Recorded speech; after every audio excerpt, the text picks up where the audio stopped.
A couple of months ago, I got a message on Facebook from a guy named Joel in Liberia. He said that he was in need of some financial assistance and asked me to send him some premium electronics. He said that he would sell these on the Liberian market and then split the profits with me.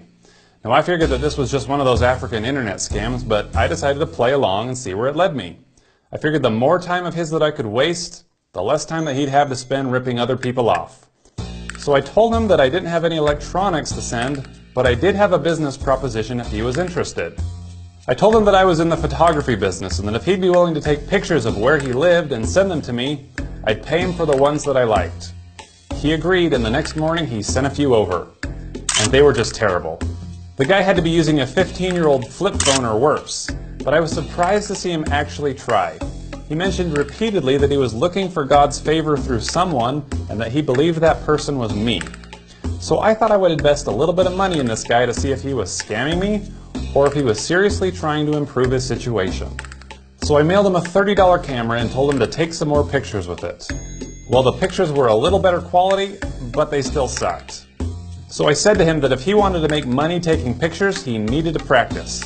He needed to hold the camera still and make sure his subject had plenty of light. And would you believe that he actually improved? I mean, some of his pictures were just stunning. They really show the beauty and difficulties of living in Liberia. So then I had to figure out how I was going to compensate Joel for his work. So I put together a photo book of his very best pictures and launched an Indiegogo campaign. I was blown away at the response. People from all over the world came to support Joel and purchase his book. This is your chance to make a real difference. In total, we sold nearly 1,000 copies in 40 different countries.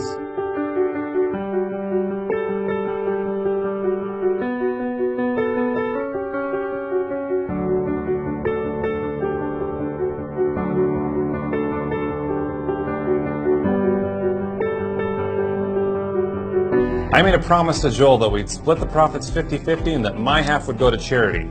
So I wrote to Joel and said that I wanted to give my portion to the people of Liberia and asked if there was anything in his community that I could help with. He said that there were a lot of children that were in need because their parents were so poor. So I asked, how can we help the children? And he said school materials, stationery, book bags, and chairs. These are the things that children suffer for the most. He said that we should start by targeting the youngest 100 kids and that it would cost me about $500. I thought, this is where we're really going to find out what Joel's made out of. Either he's going to use that money for the kids, or he's going to keep it for himself. But I still owed him money, so I decided to move forward and see what happened. So I got back onto Western Union's website to transfer the money, and my payment was declined. Apparently my bank thought that someone had hacked into my account and was sending all of my money to Liberia. So I called them to tell them that it was in fact me, but they were closed for Columbus Day. So I went to an ATM and withdrew $500 cash.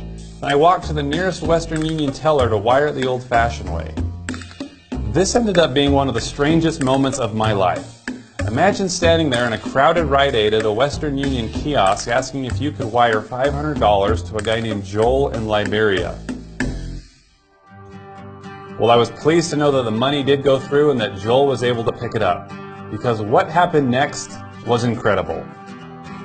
Joel took a trip down to the local market and cleaned them completely out of children's book bags, notebooks, and other supplies for the children in 5 local schools. He had to hire a taxi just to hold everything. I made sure to tell Joel to bring his camera along, not just to prove that he delivered, but to show his customers what's possible with a little hard work and a lot of faith.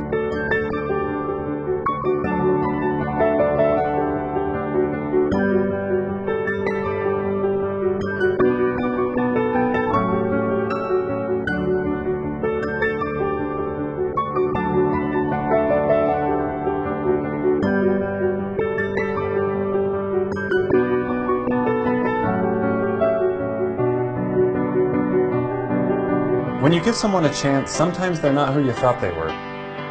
Sometimes they surprise you. And sometimes you end up being the answer to their prayers.